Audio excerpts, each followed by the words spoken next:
नमस्कार दोस्तों, स्वागत है आप लोगों का अनिश सीएस पॉइंट में। हम लोग कल पढ़े थे पीसीआर के बारे में कि पीसीआर जो होता है टारगेट डीएनए की कॉपी बनाता है, यानी किसी भी डीएनए की बहुत सारी कॉपी बना देता है। पीसीआर में किन किन चीजों की आवश्यकता होती है उसको भी हम लोग देखे थे, कैसे कॉपी बनता है ये भी देखे थे। 95 डिग्री सेल्सियस पर डीएनए का कुंडल खुल जाता है। उसके बाद क्या होता है, उसके बाद से उसमें प्राइमर जुड़ता है। प्राइमर जुड़ने के बाद से डीएनटीपीएस और टैग पॉलीमरेज आ करके कॉपी तैयार करने की शुरुआत करते हैं और कॉपी बनता है। ठीक है, आज हम लोग पढ़ेंगे कि जब पीसीआर से कॉपी बन जाता है, जब पीसीआर से कॉपी बन जाता है तो हम लोग क्या करते हैं कि पीसीआर से किसका कॉपी बन गया है, टारगेट डीएनए की। टारगेट डीएनए की कॉपी बन गया है, बहुत सारे कॉपी बना लिए हैं हम लोग। जब कॉपी बन गया है तो क्या करते हैं, जो निकल गया टारगेट डीएनए इसी को बोलते हैं विलगित डीएनए। ठीक है, जो निकल गया है पीसीआर से निकाल दिया गया है उसको बोलते हैं विलगित डीएनए को संवाहक से वेक्टर से जोड़ देते हैं। आप लोग को बताया भी थे कि वेक्टर में कौन कौन सा होता है। इसमें हम लोग प्लाज्मिड का यूज कर सकते हैं, उसके बाद से टीआई प्लाज्मिड में एग्रोबैक्टीरियम का यूज कर सकते हैं, एग्रोबैक्टीरियम का यूज कर सकते हैं, रेट्रोवायरस का यूज कर सकते हैं, रेट्रोवायरस का उपयोग कर सकते हैं। यानी ये हम लोग वेक्टर के रूप में यूज करते हैं। तो संवाहक से जोड़ दिए, संवाहक से जोड़ने के बाद से क्या करते हैं, जब संवाहक से जोड़ देंगे तो कैसा डीएनए बन जाएगा, पुनर्योगज डीएनए। इस पुनर्योगज डीएनए को परपोषी कोशिका में प्रवेश करा देते हैं। आप जानते हैं कि पोषी कौन कौन सा हो सकता है, पोषी जीवाणु भी हो सकता है, पोषी के रूप में पादप भी हो सकते हैं, पोषी के रूप में जंतु भी हो सकता है, यानी किसी के भी अंदर प्रवेश करा सकते हैं। अगर जीवाणु होगा तो वेक्टर कौन सा होगा, प्लाज्मिड। अगर पादप होगा तो वेक्टर कौन सा होगा, एग्रोबैक्टीरियम। अगर जंतु होगा तो वेक्टर कौन सा होगा, रेट्रोवायरस। ठीक है, जब परपोषी कोशिका में डाल देंगे, यानी होस्ट में डाल देंगे, परपोषी कोशिका यानी होस्ट सेल में जब डाल देंगे तो होस्ट सेल में डालने के बाद यानी पोषी कोशिका को माध्यम में संवर्धन कराते हैं। कौन सा माध्यम लेते हैं, हम लोग का जो माध्यम होता है वो निर्जमीकृत माध्यम होता है। निर्जमीकृत यानी स्टेराइल माध्यम होता है, यानी वैसा माध्यम जिसमें कोई सूक्ष्म जीव, कोई जीवाणु, किसी भी प्रकार का कोई सूक्ष्म जीव नहीं हो, एकदम स्वच्छ वातावरण हो, स्वच्छ परिस्थिति हो। उसमें हम लोग उस परपोषी कोशिका में इस टारगेट डीएनए का क्या कराते हैं, संवर्धन कराते हैं, उसकी संख्या बढ़ाते हैं। उसके बाद से क्या होता है कि बाहरी जीन उत्पाद जो हम लोग का टारगेट डीएनए है, जो भी कोशिका लाए हैं, जो भी डीएनए लाए हैं, उस डीएनए की हम लोग क्या करते हैं, उत्पाद प्राप्त कर लेते हैं, यानी हम लोग का उत्पाद प्राप्त हो जाता है। ठीक है, तो ये हम लोग पढ़े थे पीसीआर के बाद। ये हम लोग का हो गया ये टॉपिक, इसको देख लिए। अब हम लोग का एक टॉपिक बचा है बायोटेक्नोलॉजी प्रिंसिपल एंड प्रोसेस का, उसका नाम है जैव रिएक्टर।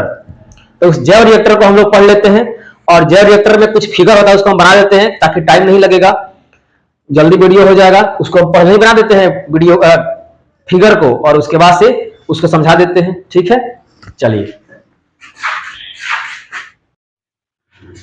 तो हम लोग देखेंगे कौन सा, जैव रिएक्टर के बारे में। जैव रिएक्टर के बारे में कि जैव रिएक्टर क्या करता है। तो जो हम लोग देखिए पुनर्योगज डीएनए जो प्राप्त किए हैं, उस पुनर्योगज डीएनए को पोषी कोशिका में डाल देते हैं, और पोषी कोशिका में डालने के बाद से कहां डालते हैं उसको, जैव रिएक्टर में। देखिए बड़े बड़े पात्र होते हैं। जैव रिएक्टर क्या होता है, तो बड़ा बड़ा पात्र होता है। टैंकर, आप लोग कहीं जाते होंगे ट्रेन वेन से तो देखते होंगे कि बड़ा बड़ा टैंकर बखार जैसा रखा होता है, उसी को बोलते हैं टैंकर। ठीक है, जिसमें जैव संश्लेषण द्वारा पोषक कोशिका में पुनर्योगज उत्पाद या पुनर्योगज प्रोटीन प्राप्त किए जाते हैं। ठीक है, इसकी क्षमता कितनी होती है, तो 100 से 1000 लीटर तक की इसकी क्षमता होती है, अधिक भी हो सकती है। जैव रिएक्टर की विशेषता क्या है, ये जो जैव रिएक्टर होता है, बायो रिएक्टर जो होता है, इसकी विशेषता क्या होती है। इसमें तापमान मापक होना चाहिए, तापमान को मापने वाला, और इसका नियंत्रक होना चाहिए, टेम्परेचर बढ़ाने वाला, घटाने वाला। जैसे गैस पर खाना बना रहे हैं तो आंच तेज हो गया तो कम भी किया जाता है। ठीक है, कम हो गया तो बढ़ा भी सकते हैं। तो तापमान को मापने वाला यानी उसमें नियंत्रण करने वाला भी होना चाहिए। तापमान कितना है, 100 डिग्री हो रहा है कि 50 डिग्री हो रहा है, कितना हो रहा है, उसको मापने वाला होना चाहिए, और उसको नियंत्रण करने वाला होना चाहिए। जैसे गैस में कम बेस करने वाला होता है। दूसरा पीएच मापक और नियंत्रक होना चाहिए, यानी इसमें अम्लता बढ़ रहा है, घट रहा है, अम्ल हो रहा है कि क्षार बन जा रहा है कि उदासीन हो रहा है, यानी पीएच मापक, पीएच मान को मापने वाला और उसका नियंत्रण करने वाला होना चाहिए। किसमें? इस जैव रिएक्टर में। एंटीफोम पंप होना चाहिए। एंटीफोम पंप क्या करता है? तो झाग हटाता है। जैसे हम लोग कोई भी चीज बनाते हैं, जैसे मान लीजिए कि दही मारते हैं रही से, तो क्या करता है? बहुत सारा झाग निकल जाता है, तो उस झाग को निकाला जाता है फिर से। तो ये एंटीफोम पंप होना चाहिए झाग को निकालने के लिए। तो हमें कैसे निकालेंगे? तो एंटीफोम पंप होता है इस झाग को निकालने के लिए, झाग को निकाल दिया जाता है। उसके बाद से वायु को, इस टैंक में वायु को हम लोग बुलबुले के माध्यम से प्रवेश कराते हैं। किसके माध्यम से? बुलबुले के माध्यम से। ठीक है। और इसका निरीक्षण होता है, देख रेख करने वाला भी होना चाहिए। अगर निरीक्षण नहीं होगा, देख रेख करने वाला नहीं होगा, खाना बैठा के चल दिए फिल्म देखने, चाहे कुछ कर ले, खाना इधर जल गया, देखने वाला कोई है ही नहीं था, तो क्या होगा? जलेगा ही जलेगा। तो इसलिए निरीक्षण करने वाला होना चाहिए। और उसमें आधारी पदार्थ यानी विटामिन, ऑक्सीजन, लवण की रख रखाव भी होना चाहिए। वहां पर जहां पर ये जैव रिएक्टर है वहां पर ये सभी चीजें होनी चाहिए। ठीक है। अब ये जैव रिएक्टर होता है कितने प्रकार के होता है?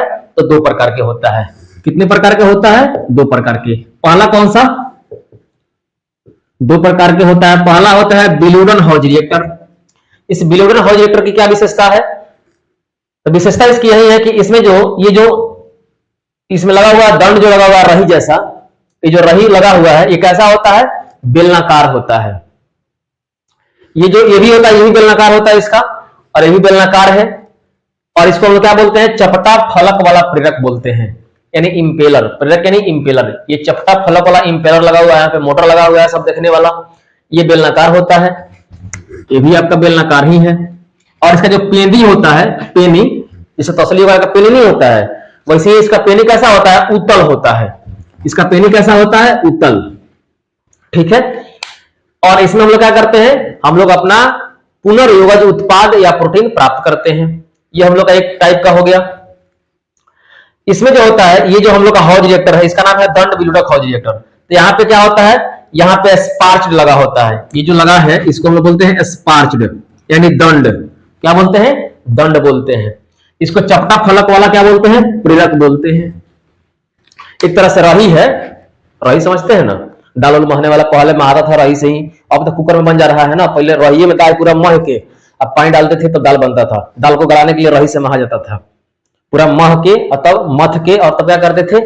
हम लोग दाल बना देते थे। वैसे ही रही जैसा होता है, इसका नाम है चपटा फलक वाला प्रेरक। इसका नाम क्या है? स्पार्च्ड है। यह है स्पार्च्ड। इसमें क्या होता है? इसका जो पेनी होता है, पेनी, वो कैसा होता है? समतल होता है, पूरा बराबर होता है, फ्लैट होता है। इसको आराम से अगर बराबर जगह पर रखेंगे तो बैठ जाएगा, हई नहीं बैठेगा, नाचते रहेगा, डांस करते रहेगा, इधर उधर करते रहेगा। तो ये होता है चपटा फलक वाला प्रेरक। इसको बोलते हैं दंड विलुडक हाउस रिएक्टर। इन दोनों में हम लोग जो हवा डालते हैं वो हवा कैसा होता है? जीवाणु विहीन हवा होना चाहिए, यानी उसमें कोई सूक्ष्म जीव, कोई जीवाणु इस हवा में नहीं जाना चाहिए। ठीक है। और इसमें भी ऑक्सीजन के बुलबुले प्रवेश कराते हैं, इसमें भी ऑक्सीजन के बुलबुले प्रवेश कराते हैं। यानी इन दोनों रिएक्टरों का काम क्या है? इन दोनों रिएक्टरों का काम है पुनर्योगज उत्पाद प्राप्त करना। ठीक है।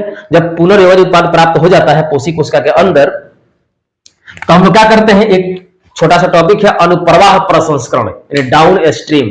डाउन स्ट्रीम में क्या होता है कि पुनर्योगज उत्पाद जो होता है उसको हम लोग निकालते हैं, उसमें से प्रोटीन निकालते हैं।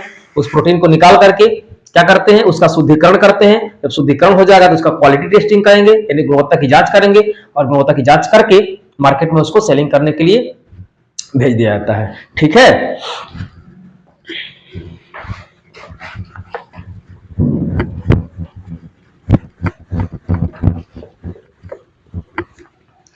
यानी हम लोग कहते हैं उसको अनुप्रवाह प्रसंस्करण, डाउन स्ट्रीम प्रोसेस। इसमें क्या होता है? जो पुनर्योगज उत्पाद होता है इसको प्राप्त करके, या प्रोटीन भी कह सकते हैं, पुनर्योगज जो प्रोटीन होता है उसको लेकर उसका शुद्धिकरण करते हैं। शुद्धिकरण करने के बाद से क्या होता है? इसकी गुणवत्ता की जांच होती है। गुणवत्ता की जांच होती है। जब जांच हो जाएगी तो इसको मार्केट में सेलिंग करने के लिए भेज देते हैं। ये हम लोग का टॉपिक जो है बायोटेक्नोलॉजी प्रिंसिपल एंड प्रोसेस, ये पूरा कंप्लीट हो चुका है। और आगे हम पढ़ाएंगे इसको, इसके बाद वाला टॉपिक एप्लीकेशन ऑफ बायोटेक्नोलॉजी, यानी बायोटेक्नोलॉजी का एप्लीकेशन, प्रयोग, इसका प्रयोग कहां कहां पे होता है। तो ये 12th चैप्टर है, इसमें आप लोग बने रहिए वीडियो में, और लगातार क्लासेस मिलेगा 11th 12th का बायोलॉजी, और साथ में आप लोगों को आगे भी जो कॉम्पिटेटिव एग्जाम होता है उसका भी क्लास मिलेगा, हिस्ट्री, ज्योग्राफी, पॉलिटी, इकोनॉमी, इन सब चीजों का भी क्लास मिलेगा।